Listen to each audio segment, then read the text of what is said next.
Welcome to ಹಳ್ಳಿ power reloaded. Thank you so much sir. Okay, I okay? ತುಂಬಾ ಚೆನ್ನಾಗಿ dance ಮಾಡಿದ್ರಿ. ಒಂದು ಜೋರ್ ಚಪ್ಪಾಳೆ ಬರಲಿ. ರಿಗ್ಮಾ ಅಂದ್ರೆ ಏನು ಸರ್? ರಿಗ್ಮಾ ಅಂದ್ರೆ ಋಗ್ವೇದ ಇಂದ ಒಂದು ಹೈಮ್ ತಗೊಂಡು ರಿಗ್ಮಾ ಅಂತ ಮಾಡಿದ್ದಾರೆ. ಲೈಕ್ ಸಾರೆ ಗಾಮ ಇದೆ ಅಲ್ವಾ, ಅದರಿಂದ ರಿಗ್ಮಾ ಅಂತ ತಗೊಂಡು. ನಿಮ್ಮ ಮಾತೃಭಾಷೆ ಯಾವುದು? ಅಪ್ಪ ಬಂದು ಒಡಿಸ್ಸಾ ಇಂದ, ಅಮ್ಮ ಬಂದು ವೆಸ್ಟ್ ಬೆಂಗಾಲ್ ಇಂದ. ಅಲ್ರಿ, ಮಾತೃಭಾಷೆ ಬೇರೆ ಇದ್ರೂ ಕೂಡ ಕನ್ನಡ ತುಂಬಾ ಚಂದಾಗಿ ಮಾತಾಡ್ತಿದ್ರಿ ನೀವು. ಸರ್ ಅದು ಹುಟ್ಟಿದ್ ಬೆಳೆದಿದ್ದೆಲ್ಲ ಮೈಸೂರಲ್ಲಿ. ಹೌದಾ? ಸೊ ಓದಿದ್ದೆಲ್ಲ ಕನ್ನಡದಲ್ಲಿ, ಅದಕ್ಕೆ ಕನ್ನಡ ಬರುತ್ತೆ ಚೆನ್ನಾಗಿ. ಅಪ್ಪಟ ಕನ್ನಡದ ಹುಡುಗಿ, ಕನ್ನಡತಿ ಸರ್, ಫುಲ್ ಕನ್ನಡತಿ ಇಲ್ಲಿ ಬಂದಿದ್ದಾರೆ ಈ ವೇದಿಕೆಯಲ್ಲಿ. ಬಹಳ ಖುಷಿ ಆಗುತ್ತೆ ಸರ್. ನಮ್ಮಪ್ಪ ಸರ್, ನಮಸ್ಕಾರ ಸರ್. ಅವರು ಒಂದು ಸಿವಿಲ್ ಇಂಜಿನಿಯರ್, ಆಮೇಲೆ ಎಕ್ಸಿಕ್ಯೂಟಿವ್ ಆಫೀಸರ್ ಇನ್ ರೈಲ್ವೇಸ್ ಇದ್ರು. ರೈಲ್ವೇಸ್ ಎಲ್ಲ ಕಡೆ ವರ್ಕ್ ಮಾಡಿದ್ದೀರಾ ಸರ್? ಕರ್ನಾಟಕದಲ್ಲಿ ಎಲ್ಲ ಕಡೆ ವರ್ಕ್ ಮಾಡಿದ್ದೀರಾ? In Karnataka, I have worked 37 years. 37 years? Yes. Wow. ಏನ್ ಸರ್, ರಿಗ್ಮಾ ಪ್ರೊಫೆಷನಲ್ ಏನ್ ಮಾಡ್ಕೊಂಡಿದ್ರಿ ನೀವು? ಸರ್ ನಾನು ಆಕ್ಚುಲಿ ಸಾಫ್ಟ್ವೇರ್ ಡೆವಲಪರ್. 2.5 years ಕೆಲಸ ಮಾಡಿದ್ದೆ ಏವಿಯೇಷನ್ ಅಲ್ಲಿ. ಸೊ ನೀವು ಏನ್ ಮಾಡ್ತಿದ್ರಿ? I used to work in the APIs. ಇವಾಗ ಒಂದು ಪಾಯಿಂಟ್ ಇಂದ ಇನ್ನೊಂದು ಪಾಯಿಂಟ್ಗೆ ಹೋಗೋಕ್ಕೆ ಒಂದು ಪ್ಲೇನ್ಗೆ ಏನೇನು ಏರ್ ವೇಸ್ ಬೇಕು, ಪಾಯಿಂಟ್ಸ್ ಅಂಡ್ ರೂಟ್ ಅಂತ ಹೇಳ್ತಾರೆ, ಅದ್ರ ಮೇಲೆ ಕೆಲಸ ಮಾಡ್ತಿದ್ದೆ ನಾನು. So proper software background. ಸಾಧನೆ. Very nice sir. First of all ಇಷ್ಟೆಲ್ಲ ಮಾತಾಡೋ ಬದಲು ನಿಮ್ಮ ಸಿನಿಮಾನೇ ತೋರಿಸ್ಬಿಡ್ತೀನಿ.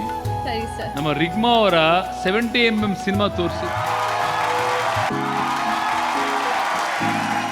ಈಗ ನಿಮ್ಮ ಲೈಫ್ ಸ್ಟೈಲ್ ಹೇಗಿರುತ್ತೆ ರಿಗ್ಮಾ? ಸರ್ ಅಂದ್ರೆ ನಂದು ಸ್ಯಾಲ್ರಿನೂ ಖರ್ಚು ಮಾಡಿ ಅಪ್ಪನ ಹತ್ರನೂ ಇಸ್ಕೊತೀನಿ, ಅಕ್ಕನ ಹತ್ರನೂ ಇಸ್ಕೊತೀನಿ, ಅಮ್ಮನ ಹತ್ರನೂ ಇಸ್ಕೊತೀನಿ. ಸರ್ ಅದು ಹೆಂಗೋ ಒಟ್ಟೋಗುತ್ತೆ, ದುಡ್ಡು ಕೈಗೆ ಬಂದ್ರೆ ಹಂಗೆ ಹೋಗ್ತಾ ಇರುತ್ತೆ. ತಿಂಗಳಿಗೆ ಎಷ್ಟಮ್ಮ ನಿಮ್ಮ ಖರ್ಚು ಒಂಚೂರು ಹೇಳಿ. ಸರ್ ಈ ಮಂತ್ ಆಲ್ಮೋಸ್ಟ್ 1.5 ಆಗಿದೆ.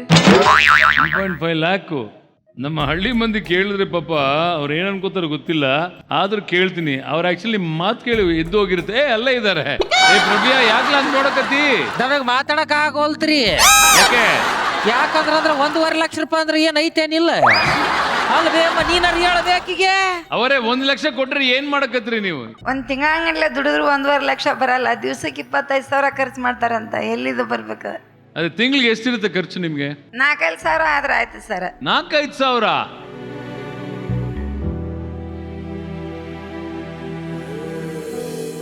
ಒಂದ್ ದಿವ್ಸಕ್ಕೆ 300 ರೂಪಾಯಿ ದುಡಿತೀರಿ. 300 ರೂಪಾಯಿ? ಹ್ಞೂನ್ರಿ. ಒಂದು ವಾರಕ್ಕೆ 400-500 ರೂಪಾಯಿ ಅಷ್ಟದ್ದು ಖರ್ಚು ಮಾಡ್ತೀರಿ ಕಾಯಿಪಲ್ಲೆ ಅದು. ನೋಡಮ್ಮ, ಅವ್ರಿಗೆ ಅವ್ರು ಪ್ರತಿದಿನ ಸಂಪಾದನೆ ಮಾಡೋದು 300 ರೂಪಾಯಿ. 1.5 ಲಕ್ಷ ಅಂದ್ರೆ ಪಾಪ ಅದು ಎಷ್ಟು 300 ರೂಪಾಯಿ ಸರ್ ಸೇರ್ಬೇಕು? ನಮ್ಮ ಮನೇಲೆಲ್ಲ ಬೈತಿರ್ತಾರೆ, ಕಲ್ತ್ಕೋ ಬಾ ಅಲ್ಲಿಂದ, ಹೆಂಗೆ ದುಡ್ಡನ್ನ ಅದಕ್ಕೆ ಸೇವ್ ಕಳಿಸ್ತಾ ಇದಾರೆ. ನೀವು ಪದೇ ಪದೇ ಹೋಗು ನೀನು ಅಂತ ಕಳ್ಸಿಬಿಟ್ಟಿದ್ದಾರೆ ನನಗೆ. ಹೌದಾ? ಅವರೇ, ಇವ್ರಿಗೆ ಒಂದು ಆಸೆ ಇದೆಯಂತೆ, ಏನೋ ತಿನ್ಬೇಕಂತೆ. ಏನಮ್ಮ ತಿನ್ಬೇಕು ನಿನಗೆ? ಆಸೆ ಏನು? ಸರ್ ನಂಗೆ ಸೀ ಫುಡ್ ಅಂದ್ರೆ ತುಂಬಾ ಇಷ್ಟ. ಮೀನು, ಹೌದು. ಆಮೇಲೆ ಒಂದ್ಸತಿ ಕ್ರೊಕೊಡೈಲ್ ಟ್ರೈ ಮಾಡ್ಬೇಕು ಅಂತ. Shark fried. ಮೊಸಳೆನಾ?